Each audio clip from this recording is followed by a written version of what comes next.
দিনের উলামায়ে কেরাম, মসজিদ মাদ্রাসার হুজুররা, ওয়াইজিনে কেরামরা, বক্তা সাহেবরা, তারা হয়েছে আল্লাহ এবং আল্লাহর রসুলের ডাকপিয়ন। তারা হলো আল্লাহ এবং আল্লাহর রসুলের ডাকপিয়ন। তাহলে মোল্লা পিটাও কেন? মোল্লার বিরুদ্ধে পদক্ষেপ গ্রহণ করে কেন? মোল্লাকে অসম্মানজনক কথাবার্তা বলো কেন?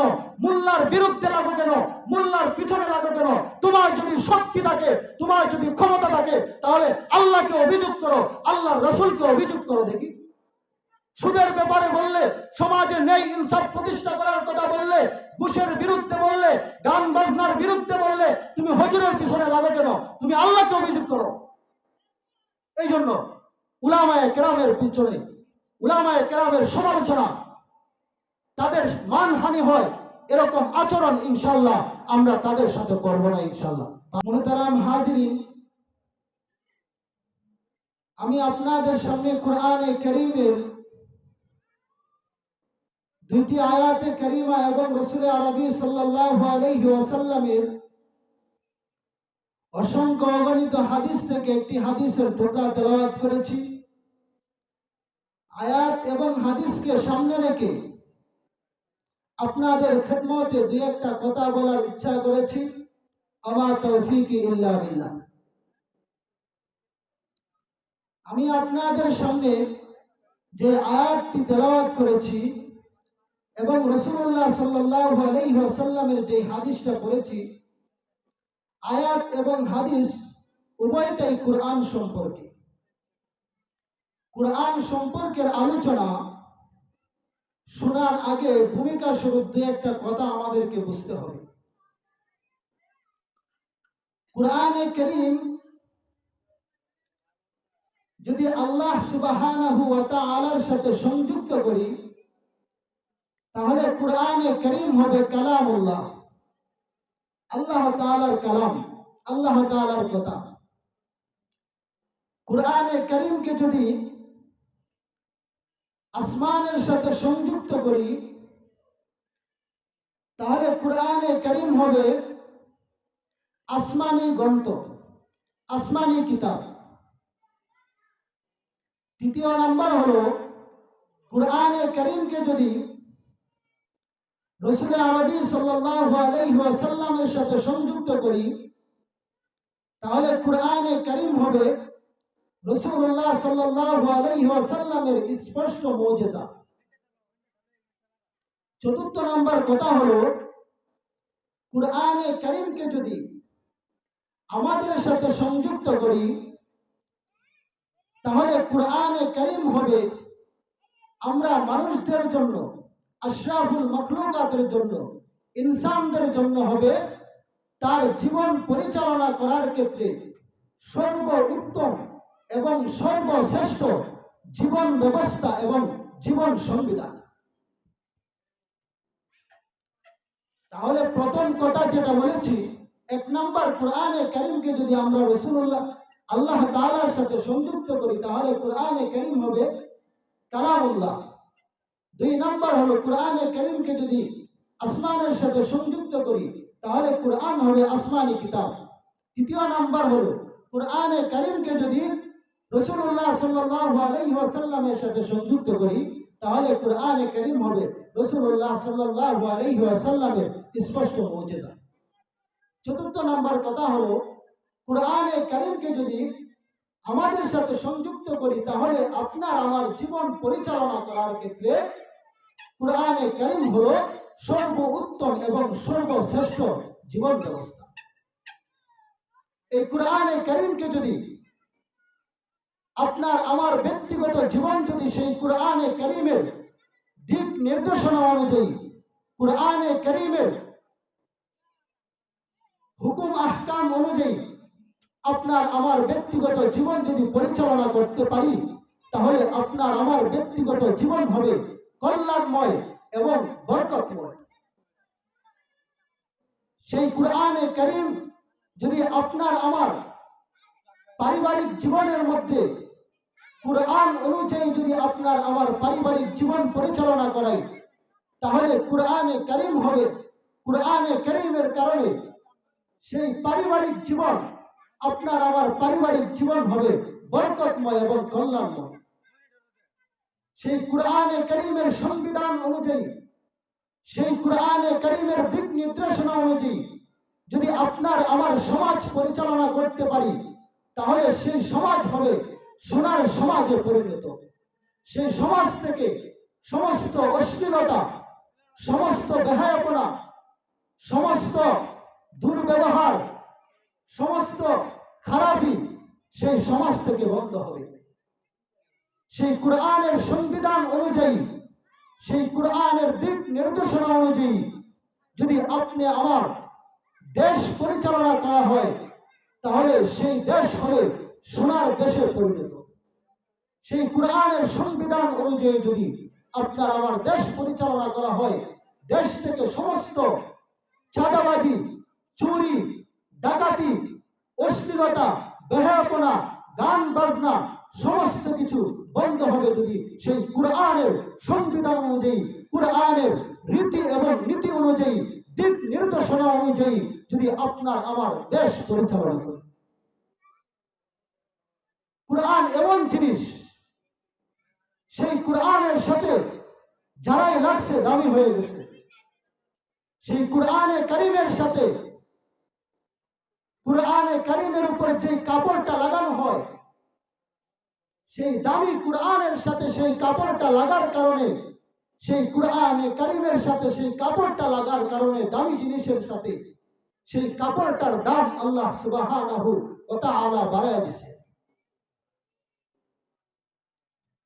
সেই কুরআনে কারীম একটা রেহালের মধ্যে, একটা টেপায়ার মধ্যে, একটা বেঞ্চের মধ্যে রাখার কারণে সেই বেঞ্চটা, সেই টেপায়াটা, সেই রেহালটার দাম আল্লাহ সুবহানাহু ওয়া তাআলা বাড়ায় দিয়েছে। সেই কুরআনে কারীম লিপিবদ্ধ করা হয়েছে কাগজের মধ্যে, সেই কাগজের দাম আল্লাহ সুবহানাহু ওয়া তাআলা বাড়ায় দিয়েছে। কত কাগজ আমরা বুট কায়া, বাদাম কায়া, জালমুড়ি কায়া রাস্তার মধ্যে ফেলে দিই, পায়ে নিচে ডাস্টবিনের মধ্যে ফেলে দিই, কিন্তু কুরআনে কারীম যে কাগজের মধ্যে লেখা হয়েছে সেই কাগজটা আমরা মুখের মধ্যে নিয়ে চুমা খাই। আল্লাহ পাক রব্বুল আলামিন সেই কাগজের দাম সেই কুরআনের সাথে লাগার কারণে বাড়ায়া দিয়েছে। আমরা আশরাফুল মাখলুকাত, আমরা যদি সেই কুরআনে কারীমের সাথে লাগতে পারি, তাহলে আল্লাহ সুবহানাহু ওয়া তাআলা আপনার আমার জীবন, আপনার আমার সমাজ, আপনার আমার দেশ সোনার দেশে পরিণত। সমাজ থেকে, দেশ থেকে সমস্ত অশ্লীলতা, বেহায়াপনা, চাঁদাবাজি, চুরি, ডাকাতি সবকিছু বন্ধ হবে যদি কুরআনের সংবিধান অনুযায়ী দেশ পরিচালনা হয়, সমাজ পরিচালনা হয়। আপনার আমার ব্যক্তিগত জীবন, রাষ্ট্রীয় জীবন, সর্বক্ষেত্রে যদি আমরা কুরআনকে সংবিধান বানাই, সর্বক্ষেত্রে আমরা দামি হব, মূল্যবান হব। সেই কুরআনে কারীমের সাথে সাহাবায়ে কেরাম রিদওয়ানুল্লাহি তাআলা আজমাইন, তাবিন, তাবে তাবিন, তারা সেই কুরআনের সাথে লাগার কারণে আল্লাহ পাক রব্বুল আলামিন তাদের দাম বাড়ায় দিয়েছে। বলেন সুবহানাল্লাহ। ও জামানা মুআজ্জাজতে হামিলে কুরআন কর, हम जलीलो खर हुए हैं तारके कुरआन करो। ओ जमाना मुअज्जज़ते हामिले कुरआन करो, हम जलीलो खर हुए हैं तारके कुरआन करो। সাহাবায়ে কেরামের জামানা, তাবিঈদের জামানা, তাবে তাবিঈদের জামানা, তাদের জামানা ছিল সম্মানিত জামানা। তারা কুরআনের সাথে লাগছিল, কুরআন অনুযায়ী নিজের জীবন পরিচালনা করেছিল। এই জন্য আল্লাহ পাক রব্বুল আলামিন তাদের দাম বাড়ায় দিয়েছে। আজকে আমরা কুরআন ছেড়ে দিয়েছি, কুরআনের শিক্ষা ছেড়ে দিয়েছি, কুরআনের উপর আমল করা ছেড়ে দিয়েছি। কুরআনে আল্লাহ সুবহানাহু ওয়া তাআলা যেগুলা করার জন্য বলেছেন সেগুলা করতে, আদায় করতে, পালন করতে আমরা ছেড়ে দিয়েছি। কুরআনে কারীমে আল্লাহ সুবহানাহু ওয়া তাআলা যেগুলা নিষেধ করেছেন সেগুলা থেকে আমরা বিরত থাকতে পারতেছি না। এই জন্য সর্বক্ষেত্রে, সর্বমহলে পারিবারিক জীবন, রাষ্ট্রীয় জীবন, সামাজিক জীবন, সর্বক্ষেত্রে, সর্বমহলে, সর্ব জায়গায় আমরা লাঞ্ছিত হচ্ছি, অপদস্থ হচ্ছি, বেইজ্জতি হচ্ছি। মুহতারাম হাজরিন, কুরআনে কারীমের সাথে লাগার অর্থ হলো কুরআনে কারীমকে হাতের মধ্যে নিয়ে মুখের মধ্যে চুমুকাইলাম, এটাই শুধু লাগার অর্থ নয়। কুরআনে কারীমের সাথে লাগার অর্থ হলো কুরআনে কারীমের শিক্ষা গ্রহণ করা, কুরআনে কারীমের তেলাওয়াত শিক্ষা করা। কুরআনে কারীমের সাথে লাগার মৌলিক দুইটা অর্থ। এক নম্বর হলো কুরআনে কারীমের তেলাওয়াতটা অন্ততপক্ষে শিক্ষা করা, এটা হলো সর্বনিম্ন স্তর। দুই নম্বর হলো সর্ব উঁচু স্তর হলো কুরআনে কারীমকে তেলাওয়াতটাকে সহিশুদ্ধভাবে শিক্ষা করা এবং কুরআনে কারীমের ব্যাখ্যা, বিশ্লেষণ, তরজমা, অর্থ, তাফসীর সহ শিক্ষা করা। সেটা হলো কুরআনে কারীমকে শিক্ষা করার সর্ব উঁচু এবং সর্ব উৎকৃষ্ট মাকাম। এই জন্য কুরআনে কারীমের সাথে লাগার অর্থ হলো কুরআনে কারীমের তেলাওয়াত শিক্ষা করা, এটা সর্বনিম্ন স্তর। দ্বিতীয় স্তর হলো কুরআনে কারীমের ব্যাখ্যা, বিশ্লেষণ, তরজমা সহ ব্যাখ্যা সহ শিক্ষা করা। রাসূলুল্লাহ সাল্লাল্লাহু আলাইহি ওয়াসাল্লাম যারা কুরআন শিক্ষা গ্রহণ করবে এবং যারা অপরকে কুরআন শিক্ষা দিবে তাদের ব্যাপারে রাসূলুল্লাহ সাল্লাল্লাহু আলাইহি ওয়াসাল্লাম 1450 বছর আগে সার্টিফিকেট এবং তাদের সুসংবাদ আল্লাহর নবী সাল্লাল্লাহু আলাইহি ওয়াসাল্লাম দিয়ে গেছেন। قال رسول الله صلى الله عليه وسلم خيركم من تعلم القرآن وعلمه। রাসূল বলেন, তোমাদের মধ্যে সর্বোত্তম এবং সর্বশ্রেষ্ঠ এই ব্যক্তি যিনি কুরআনে মাজিদকে শিক্ষা করেন এবং অপরকে কুরআনে মাজিদের শিক্ষা দেয়। তাহলে যারা কুরআনে কারীমের শিক্ষা গ্রহণ করে এবং অপরকে কুরআনে কারীমের শিক্ষা দেয়, আল্লাহর নবী সাল্লাল্লাহু আলাইহি ওয়াসাল্লাম তাদের ব্যাপারে সুসংবাদ প্রদান করে গেছে। দুনিয়ার কোন টাকা পয়সাওয়ালার ব্যাপারে, দুনিয়ার কোন সম্পদওয়ালার ব্যাপারে, দুনিয়ার কোন ক্ষমতাওয়ালার ব্যাপারে, কোন রাজা বাদশার ব্যাপারে, অট্টালিকার মালিকের ব্যাপারে, বাসাবাড়ির মালিকের ব্যাপারে, ধনীর ব্যাপারে আল্লাহর নবী সাল্লাল্লাহু আলাইহি ওয়াসাল্লাম সেই শ্রেষ্ঠত্বের সুসংবাদ প্রদান করেন নাই। সেই শ্রেষ্ঠত্বের সুসংবাদ প্রদান করেছেন একমাত্র কুরআনে কারীমকে যারা শিক্ষা করবে এবং অপরকে শিক্ষা দিবে, উভয় শ্রেণীর মানুষ হলো তোমাদের মধ্য থেকে সর্বশ্রেষ্ঠ এবং সর্ব উত্তম মানুষ। যারা কুরআনে কারীম শিক্ষা গ্রহণ করতেছে, মাদ্রাসার ছাত্ররা শিক্ষা গ্রহণ করতেছে, তারা হলো আপনার আমার চেয়ে দামি। সেই মাদ্রাসার একটা ছাত্র সে একজন রিকশাওয়ালার সন্তান হতে পারে, সে একজন বুট ব্যবসায়ী, বাদাম ব্যবসায়ীর সন্তান হতে পারে, সে একটা দিন মজুরের সন্তান হতে পারে, সে একটা ভিক্ষা করে খায় এরকম মানুষের সন্তান হতে পারে। কিন্তু কুরআনে কারীমের শিক্ষা গ্রহণ করার কারণে আল্লাহর নবী সাল্লাল্লাহু আলাইহি ওয়াসাল্লাম ঘোষণা প্রদান করেছেন, যারা কুরআনে মাজিদের শিক্ষা গ্রহণ করে তারা হলো তোমাদের মধ্য থেকে সর্ব উত্তম এবং সর্বশ্রেষ্ঠ মানুষ। এই জন্য মাদ্রাসার ছাত্রদেরকে ছোট মনে করতে নাই। মাদ্রাসার ছাত্রদেরকে, কুরআন শিক্ষা গ্রহণকারী ছাত্রদেরকে তুচ্ছ তাচ্ছিল্য করা যাবে না, তাদেরকে হেয় প্রতিপন্ন করা যাবে না, তাদেরকে গালি দেওয়া যাবে না, তাদেরকে সম্মান প্রদর্শন করতে হবে। তাদের সম্মান রাসূল আরবি সাল্লাল্লাহু আলাইহি ওয়াসাল্লাম 1450 বছর আগে দিয়ে গেছে। এজন্য মাদ্রাসায় পড়নেওয়ালা ছাত্রদের সম্মান আমরা ইনশাআল্লাহ যথাযথ দেব ইনশাআল্লাহ। 2 নাম্বার হলো যারা কুরআনে কারীমের শিক্ষা প্রদান করছে, মসজিদ মাদ্রাসার হুজুররা যারা আপনার আমার সন্তানদেরকে, মুসলমানের সন্তানদেরকে কুরআনে কারীমের শিক্ষা দিচ্ছেন, তাদের ব্যাপারে রাসূল আরবি সাল্লাল্লাহু আলাইহি ওয়াসাল্লাম সুসংবাদ প্রদান করেছেন, তারা হলো তোমাদের মধ্যে সর্বোত্তম এবং সর্বশ্রেষ্ঠ মানুষ। এই জন্য মসজিদ মাদ্রাসার হুজুরদেরকে যথাযথ সম্মান প্রদর্শন করতে হবে। তাদের ইজ্জত সম্মান, তাদের যতটুকু পাওনা আমাদের কাছে, তাদেরকে ততটুকু দিতে হবে। মসজিদ মাদ্রাসার হুজুরদেরকে সম্মানী উভয়টা আমাদেরকে দিয়া তাদেরকে সম্মান করতে হবে, তাদের পাশে থাকতে হবে।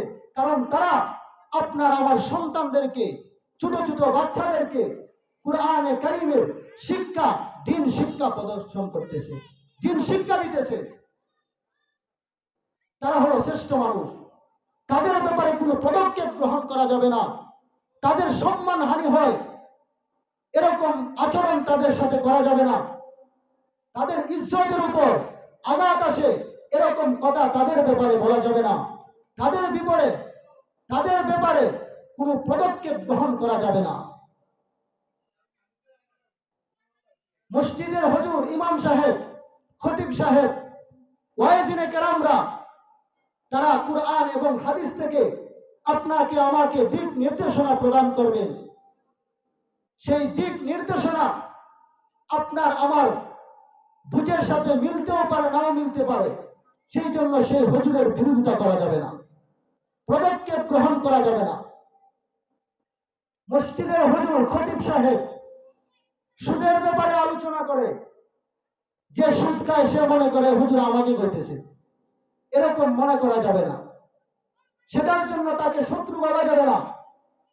মসজিদের ইমাম সাহেবরা যেই দায়িত্ব পালন করছেন, মাদ্রাসার হুজুররা যেই দায়িত্ব পালন করছেন, সেই দায়িত্ব সাধারণ আপনার আমার মুসলমানদের মতো লোকেরা সেই দায়িত্ব পালন করতে পারবো না। তারা বড় দায়িত্ব পালন করতেছে।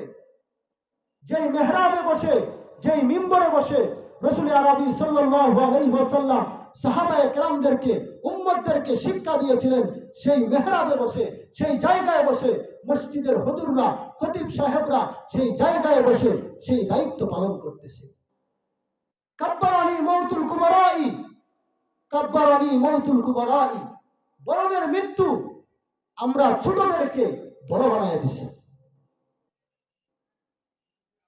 এই জন্য হুজুরদের ব্যাপারে কোনো পদক্ষেপ গ্রহণ করা যাবে না। হুজুররা হলো আল্লাহ এবং আল্লাহর রাসূলের ডাক পিয়ন। একটা উদাহরণ দিলে বুঝতে পারবেন। মনে করেন শিবপুরে গ্রামের একজন লোক গেছে গন্ডা বাজারে, যাওয়ার পরে সেই লোকটাকে গন্ডার একজন মানুষ মায়ের দিছে। কথাটা লক্ষ্য করি, মায়ের দিছে। ওই বেচারা শিবপুরের মানুষ মায়ের খেয়ে চলে আসে, বাড়িতে আইসা চিঠি লিখছে যে তুই যদি আর কোনোদিন শিবপুর গ্রাম পাড়ি দিয়ে খালি বাসাটি বাজারে যাওয়ান লাগে, তাহলে তোরে খাইছি শিবপুরি। চিঠি লিখে ডাক পিয়ন ডেকে পাঠাইছে। ডাক পিয়ন চিনেন তো, যে চিঠি আদান প্রদান করে। তো ডাক পিয়ন দিয়ে ওই ব্যক্তির কাছে চিঠি পাঠাইছে, গন্ডার মানুষের কাছে, যে মাইর দিছি। চিঠি সামনে পায়া সে রাগান্বিত হয়েছে।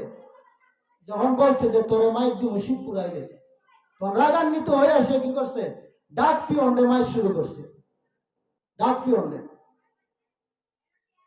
পিয়নডে মাইর শুরু করছে, রুমের মধ্যে আটকাইছে, জেলখানার মধ্যে ঢুকাইছে। এখন আপনারা বলেন তো দেখি, সে যে ডাক পিয়নডে মারলো, ডাক পিয়নের কি কোনো দোষ আছে? দোষ আছে? তোমার যদি শক্তি থাকে, ক্ষমতা থাকে, তাহলে তুমি যে চিঠি লেখছে তারে আয়া ধরো। তুমি ডাক পিয়ন ফিটাও কেন লাগিয়া, ডাক পিয়ন ফিটাইয়া তুমি ডাক পিয়নের রুমের মধ্যে আটকাও কেন লাগিয়া, তারে মার দিছো কে? তার দোষ কি? যে চিঠি লেখছে ক্ষমতা থাকলে তুমি তার কাছে অভিযোগ করো, তার কাছে বলো